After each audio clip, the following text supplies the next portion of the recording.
I struggled big time. And, it was all struggles that I like could not forecast or foresee happening. They all just sort of like naturally occurred. And what I believe, it was like this ego that I had about myself, that I wouldn't be the victim of those things.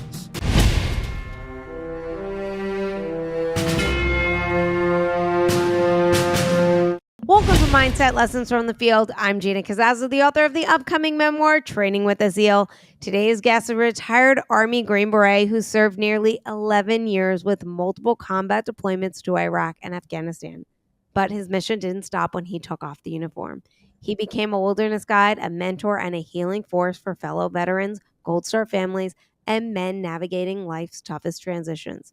He's trained others in emotional wellness, led backcountry expeditions, and helped run organizations focused on reintegration and purpose. And now he's the founder of Wild Ops Box, a subscription box connecting father and son through shared adventures. Ladies and gentlemen, I'm really excited to introduce you to Aaron Blaine. Aaron, thank you so much for being on the show. Oh, thanks so much for having me. This is really cool. It's a good confluence of where I was and where I'm at now and what's most important to me. So when I read the title of your podcast, I was definitely interested in coming on. I'm really excited to talk to you. So much to ask you in that bio in itself. But I'm going to start from the beginning, essentially, is what made you go Green Beret? Was Special Forces always something you wanted to do? Was military always something you wanted to do? Talk about the origins, essentially. We talked about before, the actual like motivation or inspiration for me to join the military in general was to find good role models, male role models for myself. My brother and I lost our dad. I was 11 years old. He was 6 years old. It felt like kind of a journey to kind of understand how to develop as a man and try to understand what that meant and who to follow. And it was a very confusing and dysregulating kind of time in my life. And so joining the military to me in general felt like a way for me to remove myself from the environment that I was in my hometown, go beyond that and find men that looked like they were doing the right things. And, I think I always admired the uniform, and I think there's a lot to do with just service to the country. I have a lot of lineage. My grandpa's brother was a Green Beret. My grandpa was a tanker in the Army in Korea. My other grandpa was in the Pacific in the Marine Corps. And so I have a pretty big background lineage of military in general, to include the special operation. My uncle Don, I call him my uncle, but he was my grandpa's brother.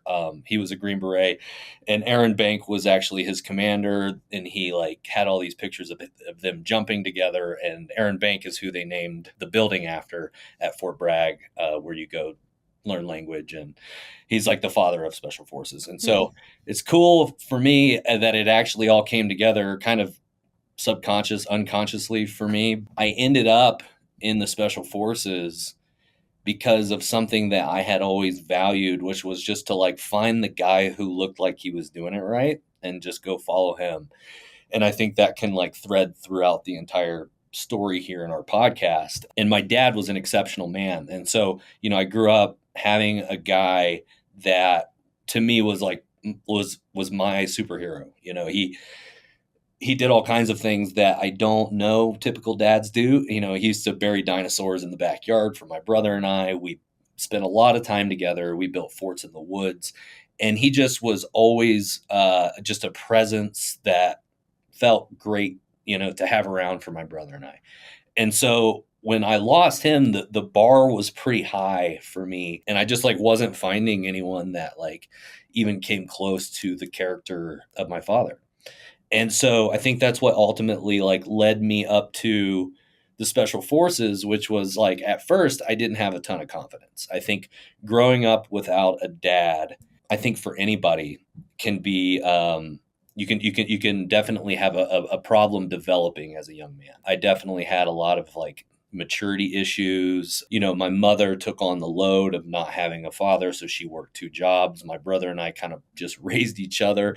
And so we just were winging it for most of the time. So I didn't really have much structure and honestly not a lot of confidence. And so, after I joined the military, it was like sort of an escalation of confidence, and to where there was just this point where I was like, wow, I'm actually interested and feel capable to go try this. And so I made it my life. So glad that I did. It really was like a rite of passage for myself to go in and to be selected to go on and into the special forces qualification course and make it through. And you're talking about like a kid who was probably at the very bottom of the high school like graduation list. Like I bet you I had 350 people ahead of me out of 355. Like, and so I just, I made a lot of mistakes. I got suspended a lot. I got in a lot of fights. I was constantly like trying to figure out what masculinity was and what my purpose was and what I was good at. And I never really felt like I had anyone to show me that. And what I figured out eventually was that you just have to figure that out on your own and go do it. And so that is essentially kind of a long answer to your question, but I So hope that's good. at what point did you know, like, I want to go Green Beret? And then did you, like, were you a sports kid? Were you training at all to go, to get ready for selection? That's a funny question. I don't think you could find too many people that know me that would say I'm athletic, but I am in shape and I know how to struggle and suffer. And I started weightlifting when I was probably in like the 5th grade. Okay. And weightlifting and running and any kind of physical activity was such an outlet for my anger and frustration about life and where I was. And so I think I naturally just like gravitated towards that like aggressive physical activity. I wrestled, I played rugby after I got graduated high school. And so I was always just kind of like drawn to like more of the rugged physical aspects of life. Because of that, I got in really great shape. I was running a 2 mile in just over 10 minutes. I was at the top of my class in all my physical attributes, push-ups, sit-ups, pull-ups, all that stuff. And then, eventually training with a ruck, I wouldn't let anyone pass me if I had a rucksack on. I was always wanting to be the first one to finish. And I think what that really comes down to was like my physical fitness or my physical abilities was something that no one could ever really challenge or take away from me. And then all the other things I was still trying to develop in. I was still trying to understand, in terms of a tactical mindset. When I went into the special forces, I had no infantry background. I had no not a tactical mindset whatsoever. So everything I learned was actually in the course as I was being graded on it. So um, lucky enough, I had really great mentors and other guys that were able to kind of show me the way and at least teach me the bare minimum. And then I kind of went on my own and eventually honed those skills and, and those tactics along the way. Did you have any rollbacks? Actually, yes, I did. I didn't have any up until the very end. And the MOS portion, which was I was a 18 Bravo, the weapons part of it was very overwhelming. And I think we started out with like 50 guys in the class and then only like 18 of them went on.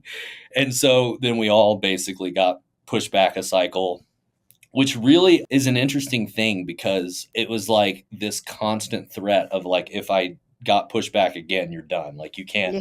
you can't recycle twice And or it's the end. It's and you. that's the end. It's the end. Yeah, there's really no question after that. And so what that made me do is like just ride that stress line of like knowing I better do the damn best that I can the rest of this course.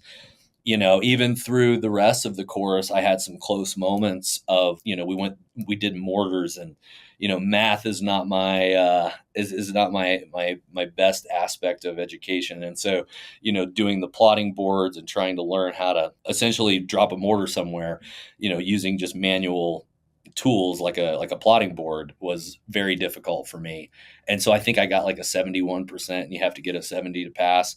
And it was like, holy crap. And, I made it all the way through the rest of the course without any other infractions. But, that's always during the course, like at the top of your mind is it's like amazing accountability. And it's like, you know, that at a moment's notice and you let your guard down for just a second, you can be toast. I thought that was really cool and really stressful at the same time. How do you, or how did you, like, personally, like, navigate that stress? I don't know if I was born this way or if I just created it over time, but compartmentalization has always been very Gosh, you easy for guys me. and the compartmentalization. I would say that I'm probably expert level at compartmentalizing, and what that does for me is it gives me a lot of focus, and I can like push everything aside just Mhm. to move through to get to that target. And so Yeah. that's one thing that I think I've always been really good at, is being, you know, super highly focused on something to the point where, like, you know, failure is not an option. That's how I dealt with that. And I'm sure I dealt with the consequences of that at a later time, which, you know, it always catches up with you somehow. And I've learned about that through, you know, the last couple years of integrating back into, you know, the real world. Before we go into the transition into the real world, what did, when coming from someone that didn't have father, right? And you essentially, like you mentioned, you and your brother raised yourself in the sense of, your mom took on so much. Yeah. And what did being a Green Beret and going into the service and stuff like teach you that then carries with you now, or that you wish you would have or could have learned maybe when you were younger? A lot of different parts to that question, but I think like what holds true to me to this day, that like was the very beginning of my journey, was just like to find the guy that looks like he's doing it right, follow him, follow them, try to aspire to that higher level, and don't get lazy. And I think for me, mentorship has just been so important to me that I constantly seek it out. And so I know that I don't have all the answers. I don't want to have the ego to pretend that I can just figure everything out. And so through the military experience, I always found the guy that looked like who I wanted to be like. I'll just say his first name. There was a guy named Jordan, who was a teammate of mine, who just like embodied all of that for me. He was always talking about being healthy spiritually, being healthy mentally and physically. And it's like, all right, cool. Like those are three things I can like really go for and try to be good at. And I saw that he was legitimately doing that. And so, you know, we're friends to this day, and I still look at him as a mentor. He was just one of the early people that I can remember being like, you know what? I see the way people look at him. I see the way Mhm. people treat him. I'm going to hang around him and watch. I want to figure out the cheat codes. Like, what is he doing that I can learn? And I've continued that process post military of just like, I don't know the answers. I don't know how to start a business, but I'm doing it. And I'm asking everybody in the world to help me. You know, not only to help me, but like finding those guys or even, you know, gals that have a skill set that are like really ready to share that to the right person Mhm. who's hungry. And I'm super hungry. And so I am really good at like connecting and finding those people. And that's the only reason I will ever be successful, is the people that are above me, that are giving me the, you know, at least the guidance to move towards something. Okay, so I have to ask you this question because it just sounds to me like you have this like go getter, like, I'm going to figure it out. I want to be the best. I want to be at top. I want to learn, you know. So, what made you, well, not made, how did you end up like 350 out of 355 in Mhm. graduation? And I ask that because I'm sure there are some people on the show that are like, you know, or maybe their kid that some of this isn't struggling in school or something like that, or like, so I'm just curious for yourself, in terms of how you were there, and then, Yeah. Yeah, it's a good question, an emotional question. So, lacking development in that period, like that formidable time in my life as, especially a teenager, you know, I yeah. made a lot of poor choices. Those poor choices sort of spiraled me down into what I believe was probably severe depression as a high school kid, and covering that depression with alcohol and drugs, and just finding ways to to cope with what I was dealing with. And, back in the, early 2000s, no one was talking about mental health. No one was talking about support. No one was talking about going to a therapist or, working on yourself. And I'm sure that high school kids aren't thinking about that anyways. Everything that coalesced in terms of what I perceived as failures were just really dark moments of my childhood that I didn't know how to deal with. Yeah, losing my dad was the beginning of that. Not having any structure or accountability from anyone kind of led me to hang around the wrong people and probably even put myself in a lower class than what I deserved to be in. So basically, like having a really poor mindset about myself. And here's the thing that's nuanced about that is that I always knew that I would be good at something. And I knew that. I can remember thinking about it like, I'm very capable, but why do I feel so dumb? Or why can't I get good grades? Or why can't I, be the starting, linebacker on the varsity football team?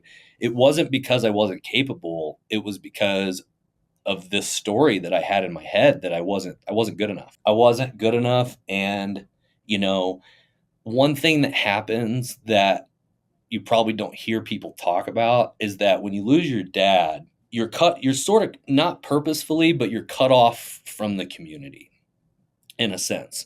And so what I saw is like all of my peers and their fathers sort of pass me along the way. And I don't say that in terms of being a victim. I don't have any like ill will towards, folks that were around me that, were my friends' dads or whatever.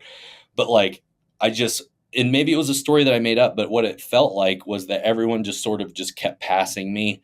I'd go to school and like all of my friends would know, like, hey, this is going on now, or this is when you go get your football pads, or this is when like school pictures were.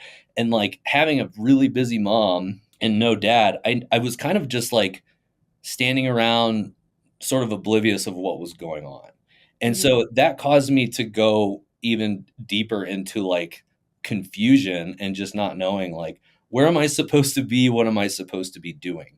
I had no idea as a kid. That was incredibly difficult, but the way that I look at it now is it was just this catalyst, this early catalyst of like me being so contemplative and like also very secure about doing something well, but just not knowing what it was. And so just needing to find that outlet along the way. And I felt like the military was a good start. Would you say that giving yourself that, I guess, best way to say it, like direction in terms of a plan, like, hey, I'm going to go Yeah. military, I'm going to go special forces, I'm going to go this route. Did that help pull you out of that dark spiral that you were going down or that Yeah. depression? At what point did you come out of that? Yeah. I've thought a lot about that question in journaling and reflection. And I think, well, no, I know that it really set a new stage of like, I guess like starting over for me was Okay. just being able to start over, but with like the ability to be around like-minded people. What I always tell people, what's incredibly easy about the military is that they tell you where to be, how to be, what to wear, and you just go do it. And it's easy to be really good at it if you want to be. And Okay. I think the US military does a really good job of taking kids with no structure and no support and then putting them into that pipeline in order to make them, extraordinary people. But to answer your question at a deeper level, what I remember feeling and what I've been reflecting on personally in the past has been traveling the world and going places and seeing new things that's brought me out of this like depression Yeah. of, one of my first duty stations was Maroon, Spain, and I had never been overseas. And so to be like 19 years old in Europe with like a rental car and 4 or 5 days off, it's like it blew my mind. It was like, holy crap, like I can go do whatever I want. I think the other part of that is that like the army or at least the military in general, it really does a good job of blending like misfit people into this situation to where you become instantly like best friends with everybody that you meet. And so it's funny, like the guy that I roomed with in Spain, we got into a massive fist fight one night. And now, like, he came out here and hunted with me this spring. Like, we talk almost every single day. And so it's like, I think, like, for me personally, it was like my identity as a kid growing up in a small town in Ohio had kind of felt like he's the broken puppy. He's like the kid who doesn't have a dad that everybody should just be like, "Oh man, like, how are you doing?" And it's like there was never a feeling like I had the ability to move through that where I was in my environment. And nobody had the intention of like making me feel poorly or bad. I think that just over time, not wanting to be a victim and just wanting to be a normal kid with a normal family. All my friends had moms and dads. Back then, not everyone was getting divorced. And so, like, most of my friends had a very intact, family system. And, I was always very jealous that I did not. I went home to usually an empty house, or my brother was there, or, somebody might be there or might not be.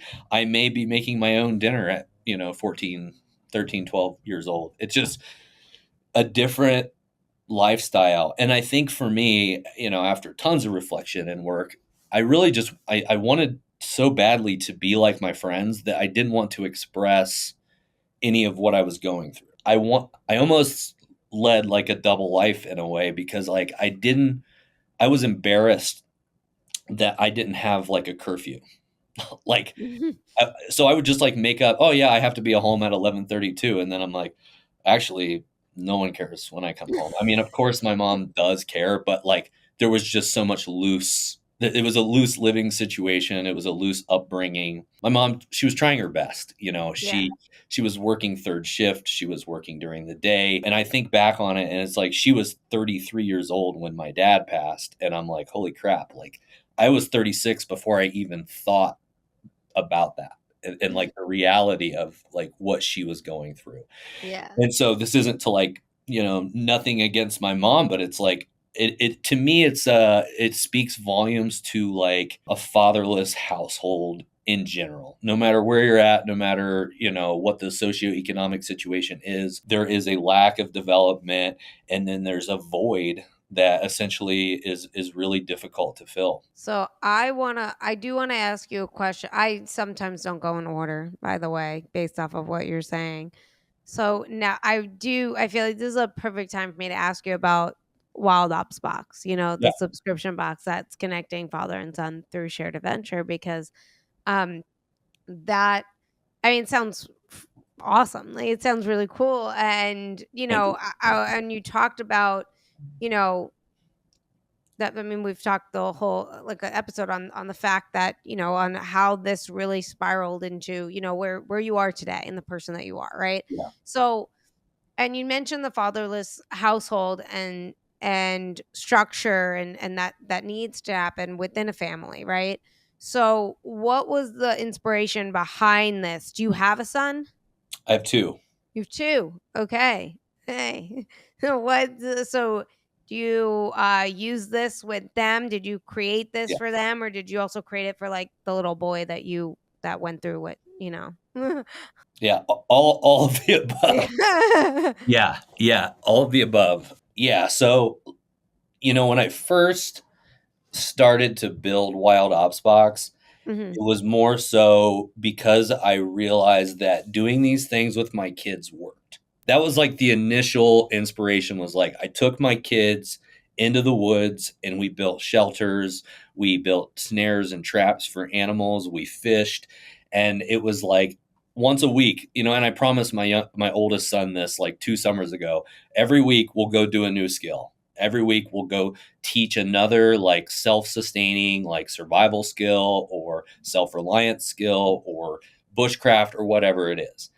And my son Easton literally went crazy with it. I mean, he is like full on like feral child in the woods, and all he wants to do is survival stuff.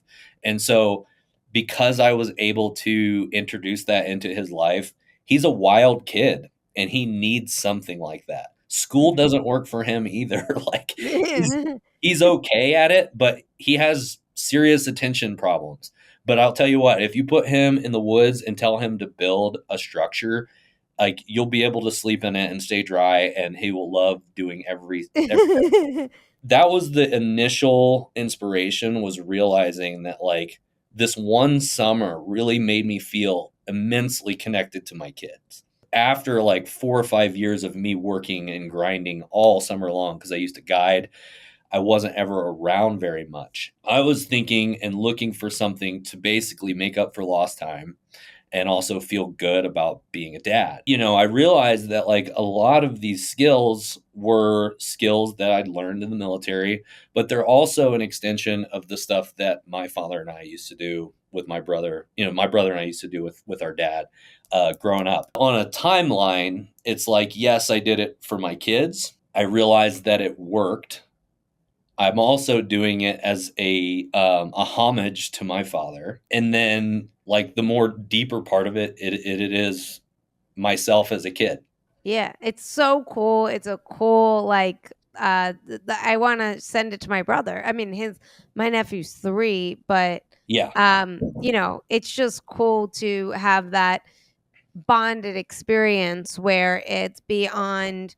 I don't know, for myself, I don't have kids, but I have a nephew, and like yeah, I'm with him several times where like I'm like watching him for like weeks at a time, and I don't like the TV thing. Like people are no, like, "Oh, that's how we bond." We have family TV time. I go, "You can't even talk. You can't connect. You can't yeah, like, I like to go out and do things. Like and right now I'll do like a science museum or like, things like that. yeah, But, I just feel like getting out there, getting kids to play, getting kids to learn through adventures and things like that is a really cool bonding experience. And also, I don't know, maybe you could share this.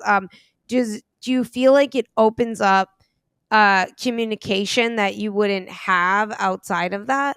100%.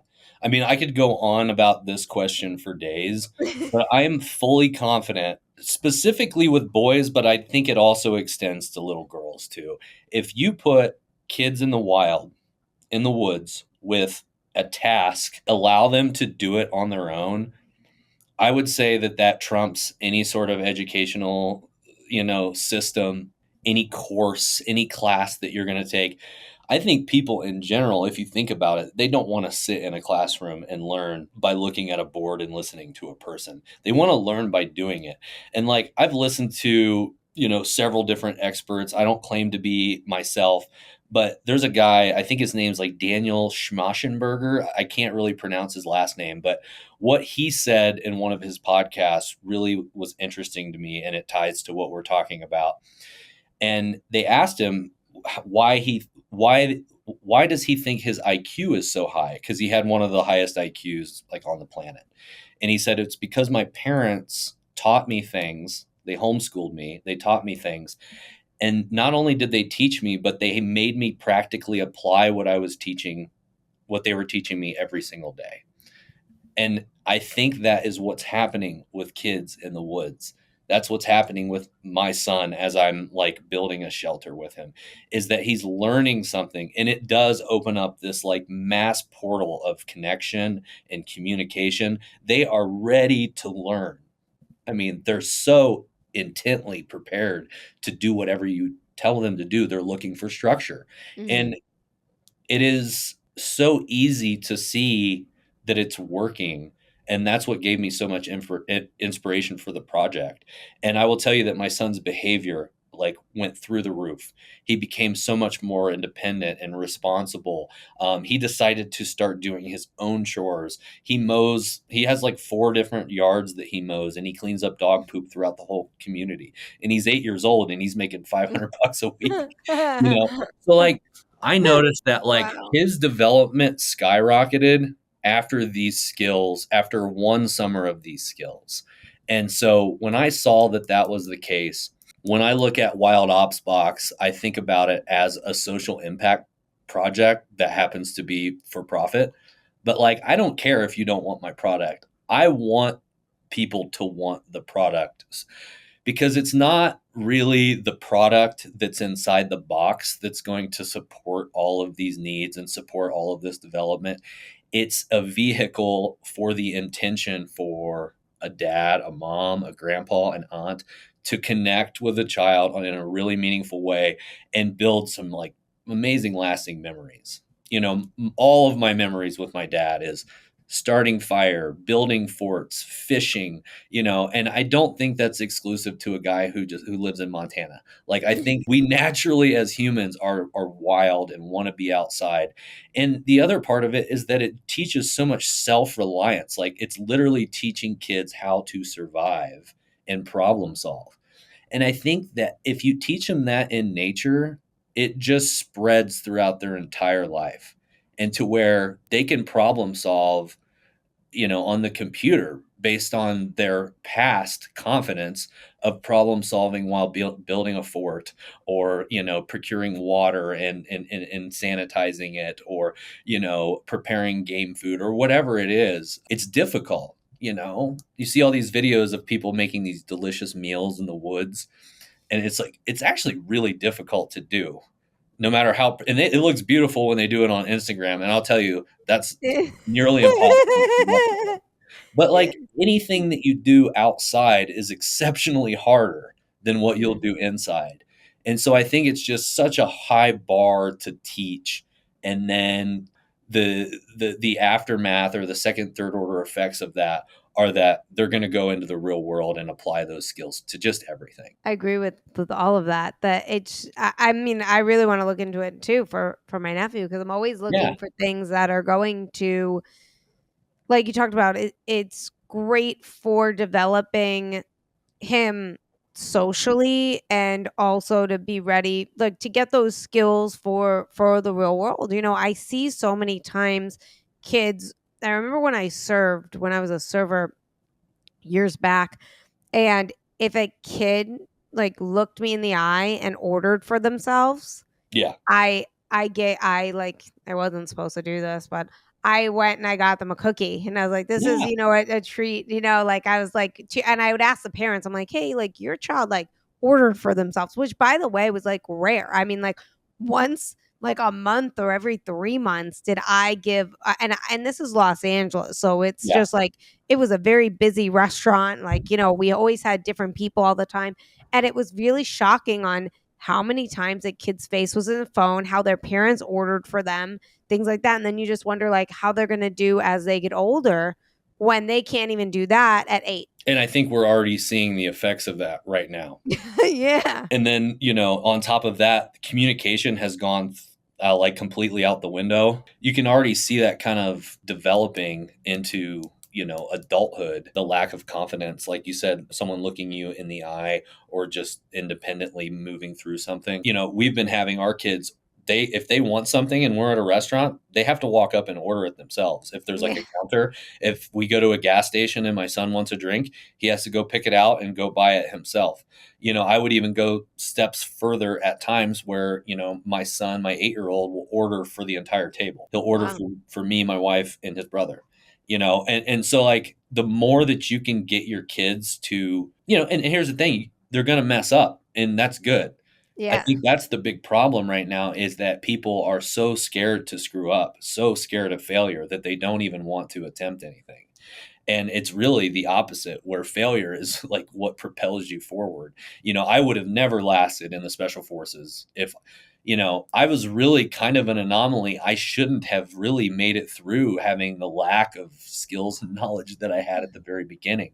But because I was just kept showing up and saying, show me what to do, show me what to do, show me what to do, I figured it out. I may not be the smartest, but I am the most persistent. And so, I hope that my product is a catalyst for kids to build that social confidence, like what you talked about. And then also just the confidence to problem solve very simple things, and Yeah. to connect with nature. I mean, I won't get too woo on it, but like that's my spirituality, is being in the woods. And I can't imagine being in a better place than, a forest or a meadow, or, just in the middle of nowhere, doing something fun with my kids. And so it is a spiritual aspect of mine too. This podcast episode is brought to you by Thrivers Coffee. Podcast guest Nick McKinley's company, Deliver Fund, brings you guys Thrivers Coffee. It is ethically sourced, it's organic, and it supports traffic survivors. That is right. Thrivers Coffee is all about empowering us to making a difference in the fight to end human trafficking. That's why 100% of the proceeds go directly towards their goal of bringing freedom to victims of human trafficking. So if you guys love coffee that is organic, ethically sourced, and tastes absolutely delicious, and want to help to end the fight of human trafficking, check out Nick McKinley's company, Thrivers Coffee. Yeah, it's interesting on like the studies that come out too. Like, I mean, we're spending most of our time indoors. Mm-hmm. You know, or sitting down. We're spending most of our time sitting down versus, you know, being outside, having our bare feet on the ground, all that stuff, you know, because there is something that shifts within you when you, that's why people say, like, when you're like overwhelmed or when, you know, you're down, go outside, get some sunlight, you know, walk around, things like that. It does something for you, you know. And then to be outside in nature where like nothing's around you, but you know, you connecting to what's around you, it's really powerful. And you know, I think what you have is really amazing. It's really, and I'm gonna for everyone that's listening, I mean, if you have the website and stuff, I will link it to this episode as well. So there's a landing page right now, and it's just wildopsbox.com. There's a landing page. You know, I would love to hear from people what they're interested in.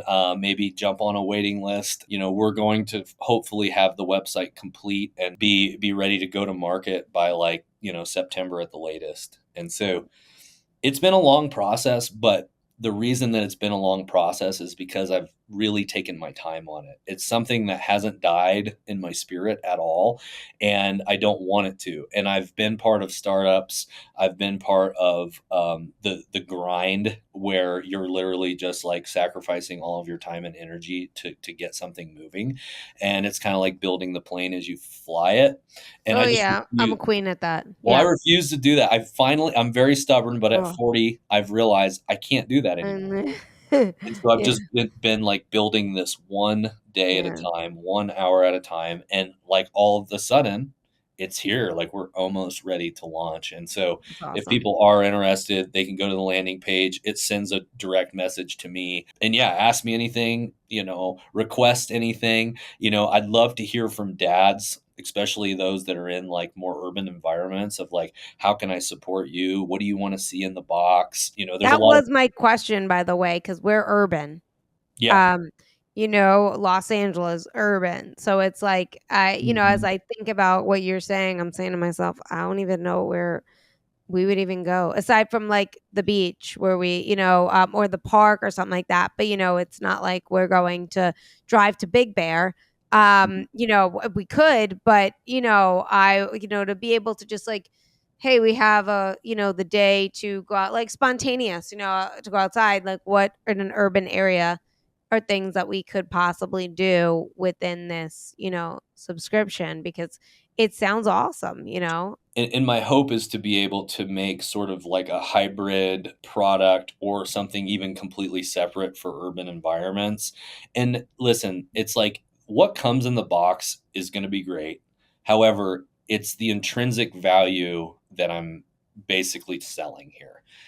I'm boxing up some intention and some guidelines and a vehicle for you to step aside from a busy life and connect with your kids in some way that involves nature. And so it's mostly education, you know. And here's the thing, I feel like I'll have just as many people interested in following the journey of Wild Ops Box than will even need to have the subscription. Because what I plan to do is not just have a subscription that makes me money. I want to build this massive community around Wild Ops Box that is intentional parents, intentional grandparents, caregivers that want a tool or a resource for their children or their grandchildren, their nephews and nieces to just move along and support each other through that community. I think is a really awesome thing that is going to develop from the brand itself. So let me ask you, with the everything that you're doing and being a father as well, like, what would you say in terms of, because I do feel like fathers need to be present. They're very, very important. They're essential in children's lives. What do you feel like we're either missing today, and what do you feel like um, is, I guess, not detrimental, essential, I guess, in for children and their development as a father? We have a lot of different things going on that's like working against us. Our rat race to happiness is this trap that a lot of men my age are in, to make a lot of money and to be a certain status. And I don't say that from judgment. I just say that from awareness in general. And, I have friends and people that I am very close to that live that lifestyle, and that's their choice, right? However, I think that there is a huge funnel of that mentality that impedes us from being able to connect. I think one thing is that we're so distracted. We're so distracted by our phones, we're so distracted by technology. I would Mhm. even go as far as to say, like, organized sports are very distracting because, I have 3 or 4 buddies that complain to me constantly that they're running around town. They're spending, $300 a week on gas getting their daughter from, volleyball, and then their son to soccer, and then their other kid to, whatever sport. And they're running around trying to get dinner made. Maybe the husband's not even present. Maybe the husband works, 100% of the time, and the mom is doing it all. I think we have created this system that I know personally does not make sense for me. I don't think soccer or baseball or football or any of those organized sports are making a lot of sense for my family and our situation. We're Mhm. moving further away from society and more into nature. Right. And I think that there is plenty for kids to grow up with and around in nature that can keep them very busy, and that can give them the confidence and skills that they need to survive socially, and problem solve, and, just survive in general. And I'm not saying there's anything wrong with those things. I think that all of those things built up creates a situation where through the week we do the rat race. Everybody's going to bed, eating dinner at 9 p.m., going to bed super late, waking up and doing it all over again, especially if you have multiple children that are in the age of, running around and doing things. Boy Scouts is starting to fall to the wayside because it's just another thing. It's just another place you have to run to. It's another uniform you have to buy.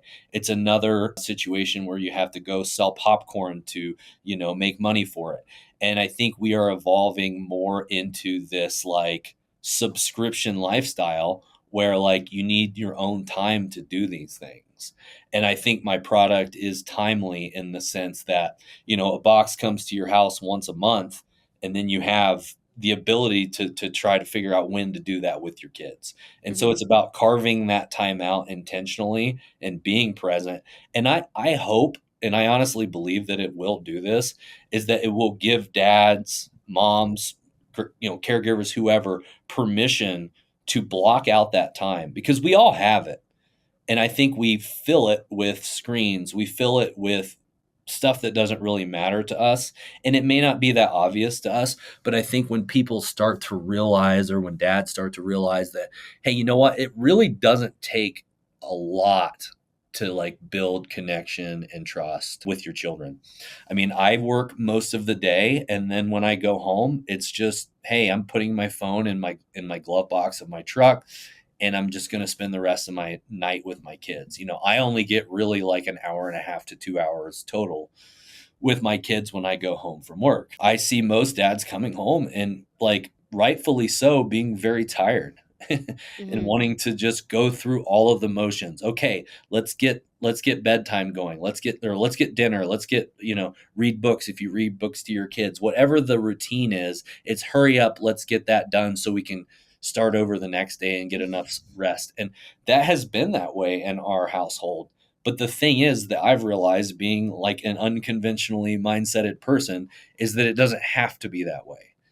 We choose for that lifestyle to be, we choose to subscribe to that lifestyle when Right. there are all sorts of alternate ways.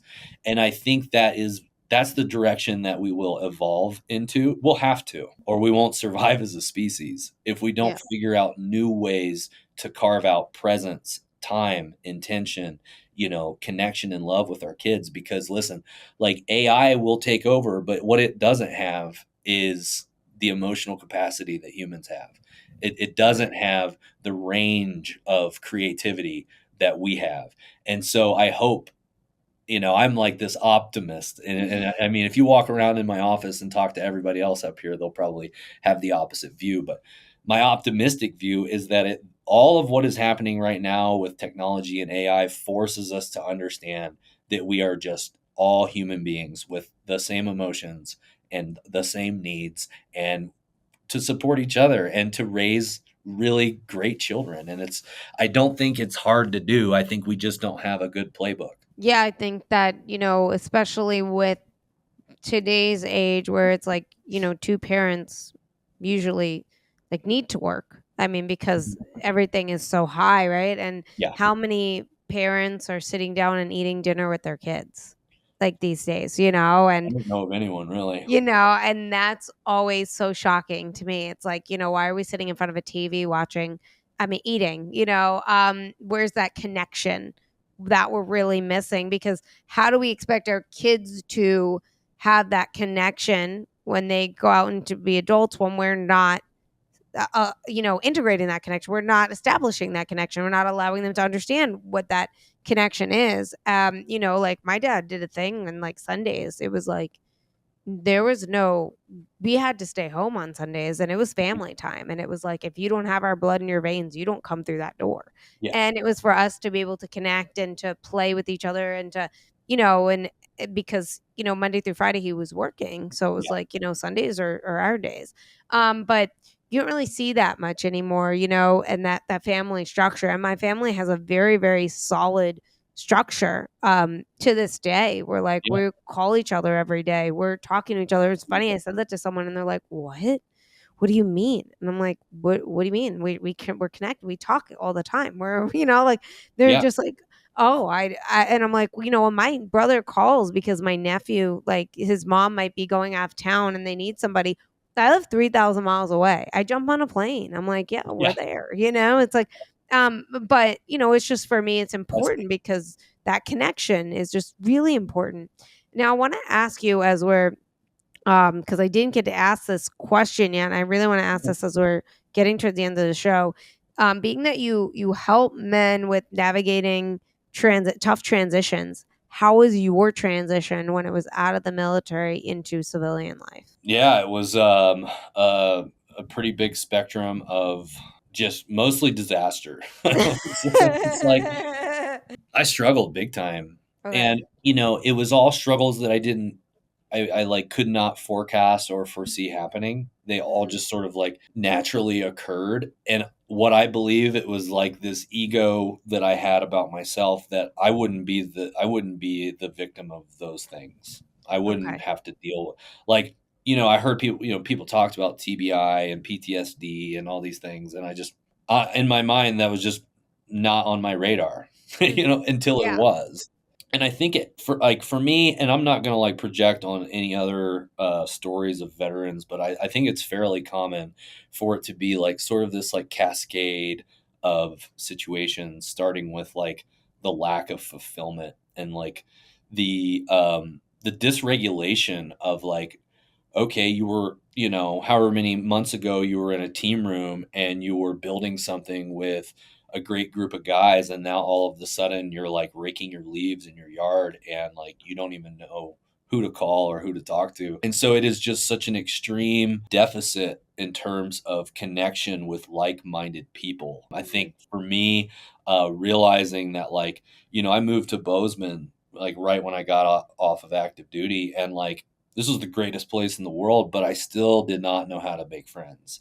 It was Okay. still really hard for me to connect on a level with a person and have this background of intensity and like not being able to relate, I think, with people for the most part was very, very difficult because I'm a very social person. I Okay. love social interaction. I'm an extrovert. I want people around me. I like talking to people. And to not even know kind of how to start doing that was really difficult for me. It was very easy for me to make friends in the military. It's been Hmm. pretty easy for me to make friends and connections my whole life. But all of the sudden, I think I was so different than where I started that I just kind of came off the off ramp and realized I was in a totally different world. And it's shocking. It was shocking to me. So that happened, and then there's a lot of other circumstances that kind of like came into play, like TBI. Like I knew I'd been blown up a couple times, and I knew I've banged my head up a couple times. I had a parachute accident where I basically hit the road with my feet and then went straight to my head and knocked myself out. I had, an unconscious, a loss of consciousness. But, it was like, hey, I just get back up and I felt fine in a couple days, just like you deal with Yeah, it. yeah, yeah. And how many times that I think like there's this weapon system called the Carl Gustav, and it's a recoilless rifle. It shoots what looks like kind of an RPG, and you go through all these classes that say, hey, you can only shoot 4 in a 24-hour period because of the percussion for your head and your body and all that stuff. But there was missions that we were on where we'd shoot 30 or 40 of them in one in an hour. And so it's like all that stuff, you just feel like you're tough enough and you're like built in a way that you're just going to be okay. Yeah. And then all that stuff shows up later and you start to feel the effects and go, well, maybe that did impact me in a way that was not so great. I started looking into, my wife has been super incredible through this whole, if it wasn't for her, there's no way I would be talking to you like this and in the situation that I'm in now, because she's so unconventional in terms of like medical research and holistic care. And when I got out of the army, especially in the special forces, I was like anti hippie, like anything that was like woo or spiritual or didn't have like a bunch of science behind it. I didn't want to have anything to do with it. And she was like, well, maybe you should try like probiotics or go see a naturopath. And I'm like, dude, they don't know what they're talking about. And it took me a few years to actually like finally fold and go see a naturopath. Turns out I had like hyperpituitaryism. So I had inflammation in my pituitary gland, which caused a lot of hormonal issues. Turns out I was severely allergic to potatoes, but I was still eating them. And so I was constantly sick, constantly in a ton of like chronic pain. And I was just living with it. I honestly, I mean, I can put myself back in those shoes. I just thought that's where I was in life. And I thought I just needed to keep powering. And so I had never really put an emphasis on health and wellness. I was always just naturally okay.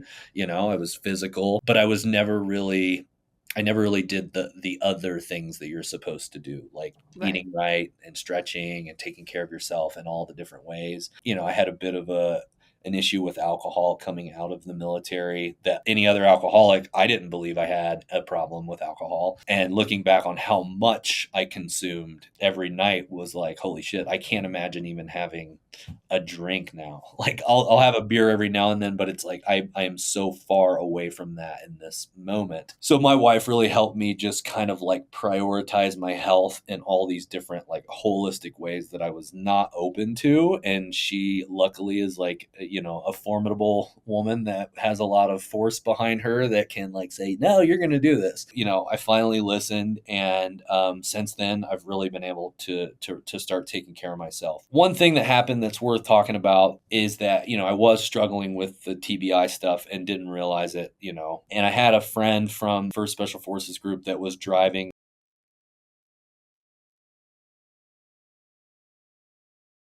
out with me and my family.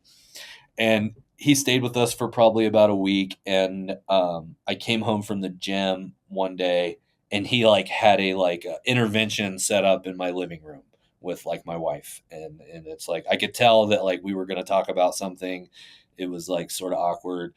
And he was basically like, dude, I see you and I see the way that you're reacting and like your just like mannerisms in general. He's like, I think you need to go see this guy. His name is Dr. Mark Gordon, and he deals with veterans with traumatic brain injury. Because of who told me to do it, which was a really respected friend, I went and did it. And I think that was like on a Saturday. And then on Sunday, Dr. Gordon we were doing a FaceTime and he was like ready to help me right away. And so that was one really big like turning point, because all that he did was he took my blood, he showed me all of my markers. And then when I saw that sheet with all of my vitals and all of my, markers on it, I was amazed. Like my vitamin D was 0. My cortisol levels were like 14 times what they, should be. My testosterone was only around 250, which I should have been in like the 700-800 range. Everything was off. Everything. And it's like he looked at me and was like, Aaron, if you stay on this trajectory, you're going to die. Like it's like your body is like fighting itself constantly to survive. He put me on a protocol of just like natural supplements that are over the counter. You can buy at GNC. And within probably 3 to 4 weeks, I noticed a tremendous change. I felt like myself again. I was like waking up feeling decent. I had more clarity. I just like my skin started to look better, like all of these things very quickly. I've been on that protocol for probably 5, 6 years now, and it just continues to get better. Every 6 months, I do a blood test. He comes back with markers and says, you need more of this, you need less of this. He is an absolute like giant brain. I can't understand anything that he tells me, but I just trust him at this point. Like, Yeah. the proof is like what I feel and look like right now compared to what I was like when I transitioned out of the military. And so I am way more physically capable, way more clear headed, way more grounded than I have ever been. And I'm truly grateful that I had a friend, come and Yeah. sit me down and say, listen, dude, you need to get your shit together. And it worked. That was one big turning point. I've gone towards like everything that I can to try to support my health, my mental Mhm. health, my physical wellness, my spirituality, all that stuff. And then I would say the next thing that contributed to where I'm at now was I took a chance on plant medicine, and I went down to Mexico with a veteran organization to do some psychedelic therapy. Without being like super dramatic about it, I would say that it turned my life around more than any one So single. many, so many veterans on the show that say that they talk about that Yeah, experience. it Yeah. was tremendous. Mhm. I don't know that it's for everyone. It Mhm. definitely was for me. I cannot put into words what it did for me. And Mhm. I'm still that was 3 years ago. No, 4 years ago. And I'm like I'm like still in it. I'm like Yeah. still riding the wave of like self-love, whatever you want to call it, spirituality, inspiration, gratitude. It's all around me still after spending 10 days in the jungle. Wow. Yeah, no, that's yeah, I hear really amazing things, and I love that, the transition was hard and you went this route and now you're helping other people do it. I think that's pretty awesome. That's incredible. Thank So, you. the final question that I have for the show is, what do you have for our listeners that we could do on a daily basis that could help us face the challenges that are inevitably going to come?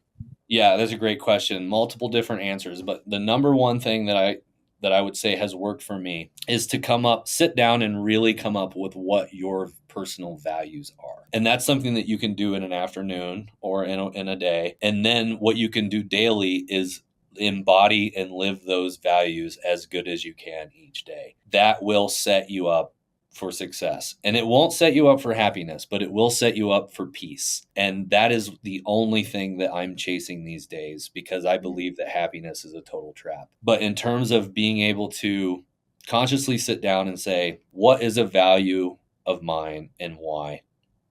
And then just formulate 4 or 5 of those and just do them. Just live. Ask yourself everything that you do.